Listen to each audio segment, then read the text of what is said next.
Are you looking to get into real estate photography but you don't know what settings to use or even where to begin? Well, I'm going to share with you my settings that I use. I'm going to share with you what camera I use and what gear I used, and some tips I do to actually get the job done. G'day friends, when I started in real estate photography 8 or 9 years ago, I had no idea what I was doing. I watched a bunch of videos and learned about 6 different ways you could shoot a room for real estate. But over time and many thousands of houses, I've streamlined it to a point where I don't need as much gear, which means it's less costly to get into this business, and it's also much easier to get the job done now than it was, say, 5 years ago. Okay, the first thing we should talk about is the absolute minimum gear you need to get started in this business. And the quickest way to get great results is by doing HDR photography. Most of the real estate industry is already using this style anyway. I prefer flambient style, which is a mixture of flash and ambient lighting, but doing it that way uses more gear and also it isn't fast enough. Whereas when you're shooting HDR, you're blending 5 images together, so you're getting images light exposure through dark exposure, and that captures the whole range of that image. It captures all the shadows and all the highlights in 5 images. And then you blend those images together in a program called Lightroom or Photoshop, and you get one perfectly exposed image, theoretically. So the camera you're going to need to start off with is going to have to be a full frame camera. So whichever suits your budget, find a full frame camera in Nikon, Sony, Canon, or whatever. Find one that fits your budget and buy that full frame camera. You can get away with a lesser camera or a crop sensor camera, but you find the image quality isn't quite there because the sensor isn't quite good enough. And you have to keep in mind that a lot of these images are blown up and put in front of advertising boards on houses and so on. Sometimes they're on billboards, so you need to make sure that you're tack sharp and you have got a good lens and a good camera. Personally, I use Canon, but that's just because I like Canon. I've been using Canon for years. I've always liked Canon cameras, so that's what I use. That doesn't mean you should go and buy a Canon. You just buy whatever fits your budget in a full frame camera. The next thing you need is a wide angle zoom lens. Don't just buy a fixed wide lens because you do need that zoom every now and then. You've got to zoom in on things occasionally, so you're going to need to have that zoom capability. But the top end of the lens, the zooming in part, isn't really that important compared to the lower end. So if you don't know lenses, how it works is this. If you have a 15mm to 30mm lens, the 15mm is at its widest, which means you can see more of the surroundings and so on. So it's a bigger picture. But if you're up at the 30mm end, it's more like a zoomed in thing. So for instance, right now I'm shooting with a wide angle lens, but if I zoom it in,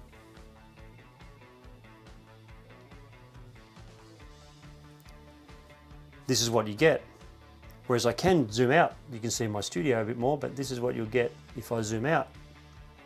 So when that was zoomed out, that was at 15mm. Now, how wide a lens do you need? Well, you need a lens that is 16mm or less, so your number has to be below 16. I did shoot real estate for many years with a 17 to 40 lens, and 17 was just not quite wide enough. I was always asked to, can you shoot a bit wider? Can you shoot a bit wider? I'd have to push out of doorways and hide in corners and squish myself in corners. It made my job very difficult. But I've since moved to a 15 to 30, and that's made a huge difference. So just find a 16mm or below wide angle lens that you can use, and that will get you by. Doesn't matter what brand, doesn't matter how cheap it is, as long as you've got a full frame camera and a wide angle lens, you'll be okay. So the other thing you're going to need is you're also going to need one flash, just one. And this one is a Yongnuo 560 version 3. And it is literally the third of the price of a Canon flash or a Nikon flash, or Nikon, whichever way you want to say it. When I started in real estate 8 years ago, I was shooting a different style. I had multiple light stands, multiple flashes, so I could push light wherever I wanted to push it. So I had 7 flashes and 7 stands and 1 camera. I had a remote trigger for all the flashes, and you can control the whole lot from the camera. It was pretty cool. And between you and me, I miss shooting that way, but it's too slow and it isn't required now. And the real estate industry has sped up. Agents won't wait around for you to set all that rubbish up anymore. So as I said, I bought 7 of these, and my plan was that I'll buy Yongnuo flashes to start, and once I start earning money and doing well in real estate and getting a bit better in real estate, I'll buy Canon flashes when these ones break. This flash that you're seeing right now is literally one of the first 7 flashes that I bought. It's also the last one, so over that 8 years, 7 other flashes have died over time. I've dropped a couple, some have just died, and so on. But when this one dies, or I drop this one, I will literally go out and buy another Yongnuo flash, but I'm going to buy the version 4 instead of the version 3 because that's the newest one, and they're a grand total of $85. So one of the last 2 things you're going to need now is a tripod.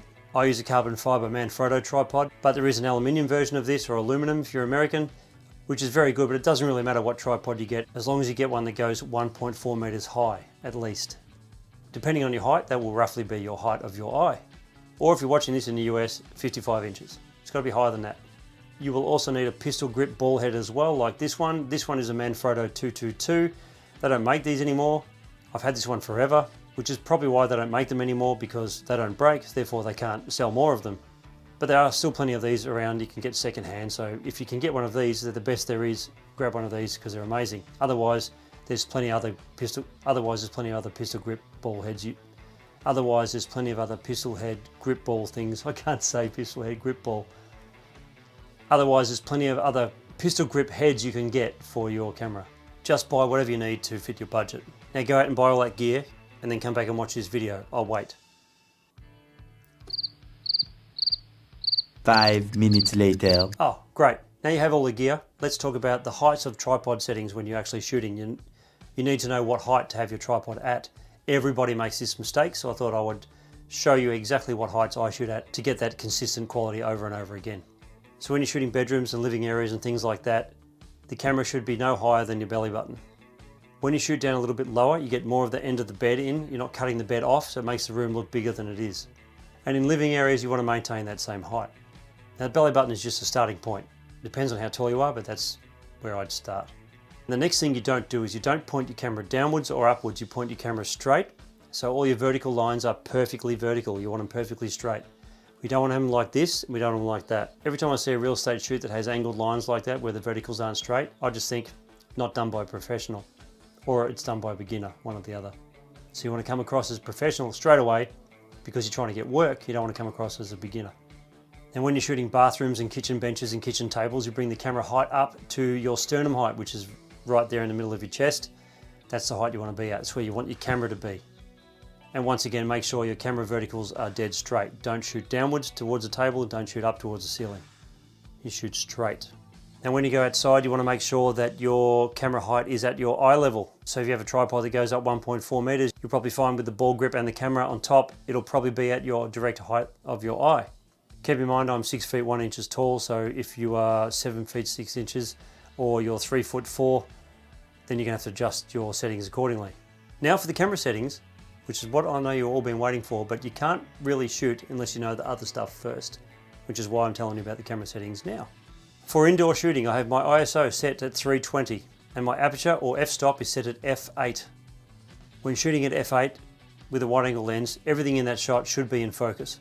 And you also will get a decent amount of light in through the lens as well.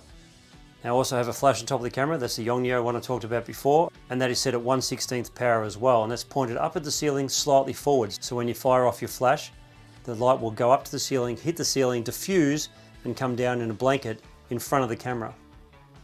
And that will light anything in the foreground, so if you've got dark shadows in the foreground, that'll fix it. What it also does is it fixes the light in the room. If it's a very yellow light or a very dimly lit room, it'll fix that for you as well. It'll make your white balance look a little bit more accurate, and of course it will light things in the foreground, as I said. If you're in a house that has nice furniture and perfect downlights and they're all white lights and everything's brightly lit, you don't even need to use your flash. Now for white balance settings, I set that to auto and I hardly ever change it. I also have my camera set to 5 bracketed images, and this is called exposure bracketing. And what it does is when you press that button once, it'll shoot a middle exposure, it'll shoot 2 images that are underexposed and 2 images that are overexposed, so you end up with 5 images light through dark.